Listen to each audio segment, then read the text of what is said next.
Hello and welcome to this week's Vodcast for Thursday the 28th of October with me, Kevin Ross, for an easy listening digest of the week's news from the Melton Times.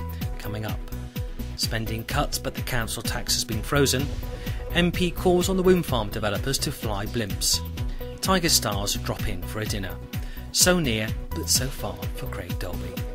All this and more coming up next in the Melton Times Vodcast for Thursday the 28th of October 2010. Melton Council is facing a cut in its government grant of 10% next year, but has pledged to freeze council tax. The borough is set to lose about £390,000, although it will win back £83,000 if it agrees to peg bills back. It means the council will have to find about £300,000 in savings in 2011-12, with more to come as central government funding is to fall by 28% over the next 4 years. The news has already sparked a debate about how council services should be delivered in future and where money can be reduced. It's thought some councils may merge their administrations with neighbouring authorities to reduce costs but protect frontline services. Matthew O'Callaghan, a Labour Borough Councillor, urged the council to adopt the model of Welland Partnership, which promotes economic development across 5 districts, including Melton. Mr Graham said partnership working was being applied to a growing number of functions, such as legal services, internal audit, parking enforcement and procurement, to give best value. This was likely to be extended to areas such as management and swimming baths and refuse collection. Melton Council has launched a consultation on its budget, available by calling Melton at 502 502 or visiting melton.gov.uk. MP Alan Duncan has called on the developer behind plans for a wind farm on former Asselby mine to fly blimps so people can appreciate the scale of the proposed turbines. In a letter to PL Energy's Managing Director Stephen Klein, Mr Duncan said he found its refusal to set up balloons from the site unacceptable. Mr Duncan entered the fray as PL staged a 2-day exhibition prior to submitting a formal planning application to Melton Council. If you're going to the exhibition, we'd like to hear from you, particularly if your views have changed. Email editor@meltontimes.uk, but please remember to include your name, address and a contact number. The culmination of a year-long celebration of centenary of guiding took place last week. Guides, brownies and rainbows from the Melton district gathered at Melton Cattle Market banqueting suite to renew their promises as part of a national event. The evening started with a look back at the history of guiding with a Baden Powell look-alike. He was the founder of the scouting movement from which girl guiding evolved. Melton District Commissioner Anne Cox said about 240 had attended the event, ranging in ages from 5 to 70 plus. All creatures great and small were welcome to St Mary's Church in Melton on Sunday to take part in a pet service. The service attracted about 14 pets, including hamsters, cats, dogs and also, more exotically, a giant land snail. Ironically, the rector, Kevin Ashby, who took the services, is actually allergic to many animals and can't have dogs or cats at home. Syston Butchers has its eyes on the prize in the Regional Star Sausage Competition. Gamble & Hollis is up against 9 other producers from across the East Midlands, but hopes its secret recipe and butchery skills will see it crowned champion sausage maker. It believes that its Syston sausage, made with a blend of chives, apricots and chestnuts, will impress at next week's cook-off, to be judged by Strictly Come Dancing Craig Revel Horwood. The cook-off will take place on Wednesday during British Sausage Week at a hotel in Nottingham. The winner will receive £150 for their chosen charity. And if they win, Gamble & Hollis have chosen to support the Horrick Taylor Trust, a local charity that supports people in need. And continuing with food, Melton Rotarians are celebrating the town's heritage as the rural capital of food with a cookbook, which they hope will raise money for charity Loros and the Melton Pyramid Project. Melton Rotary Club and ladies in Rotary are asking keen cooks and organisations to contribute their favourite dishes to Melton's Melting Moments and have asked a local art group to illustrate the recipes. If you'd like to make a donation towards publishing costs or to contribute a recipe, email hornjohn@sky.com.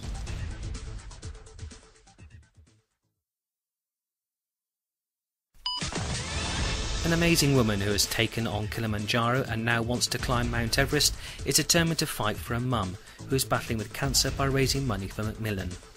Maria Munro braved -5-degree temperatures, altitude sickness and nighttime conditions to reach the summit of Kilimanjaro in Tanzania on a gruelling 6-day trek.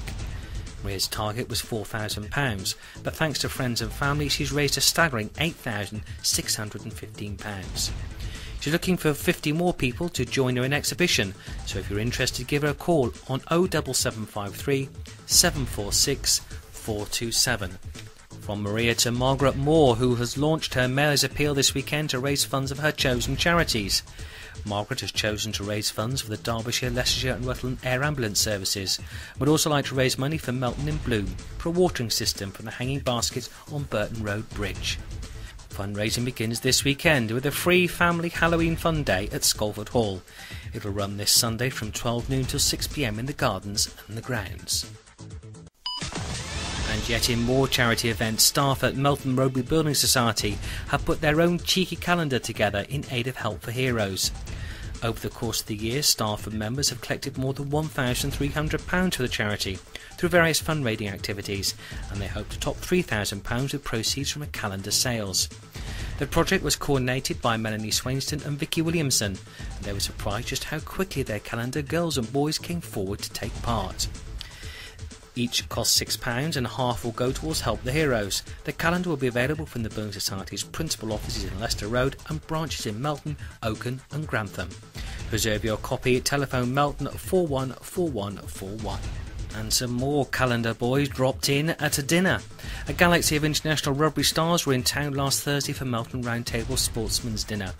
Leicester Tigers past and present were special guests at the dinner, which raised just over £5,000 for the Matt Hampson Trust and Melton Mencap.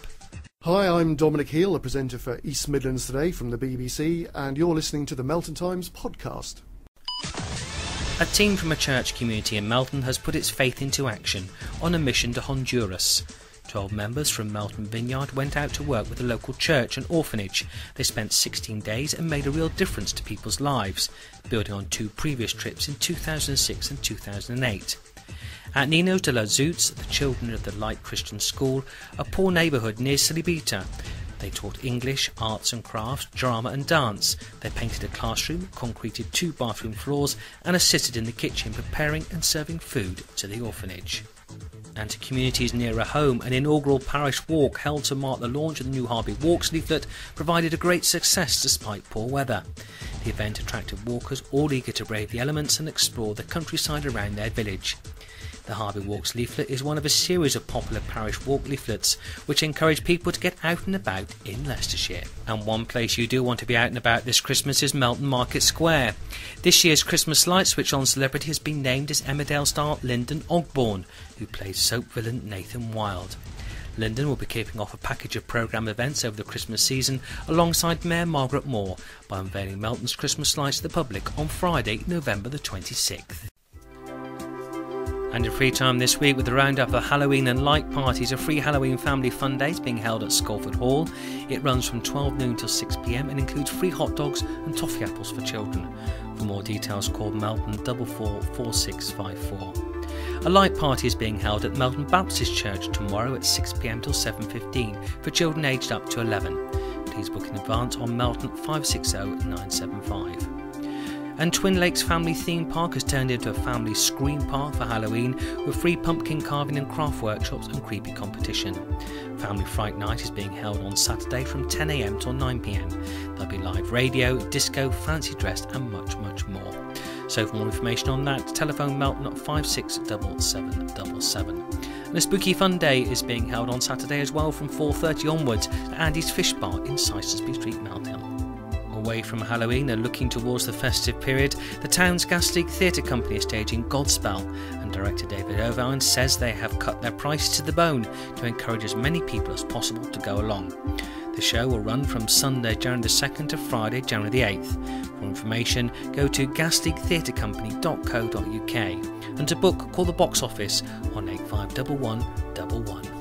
And finally, in free time, a story of a social phenomenon. One evening in October 2003, Mark Zuckerberg, a 19-year-old Harvard student, returned to his dorm after a few drinks and decided to hack into the university's computer system. 4 months later, Zuckerberg launched Facebook.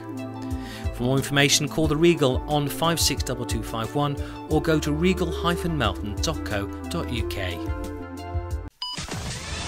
On the back page this week, heartbroken. Craig Dolby could barely disguise his hurt after missing out on Formula One tests by just 2 points. A scintillating drive by the Melton driver set up a thrilling finale, the third Super League Formula Championship, as his almighty fightback almost snatched the title and its F1 test drive from David Rigon. Ultimately, the Italian claimed his second Super League crown and left Derby with runners-up spot for the second successive season. Runners-up maybe, but spare a thought for Gaynor Pryor, who runs 100 miles without even picking up as much as a blister. She now plans to run up 42 peaks, covering 28,000 feet of ascents. Well, that's about it. Of course, the full stories can be found in the Melton Times. So until next week, when we'll have yet more news and sport, have a very safe week.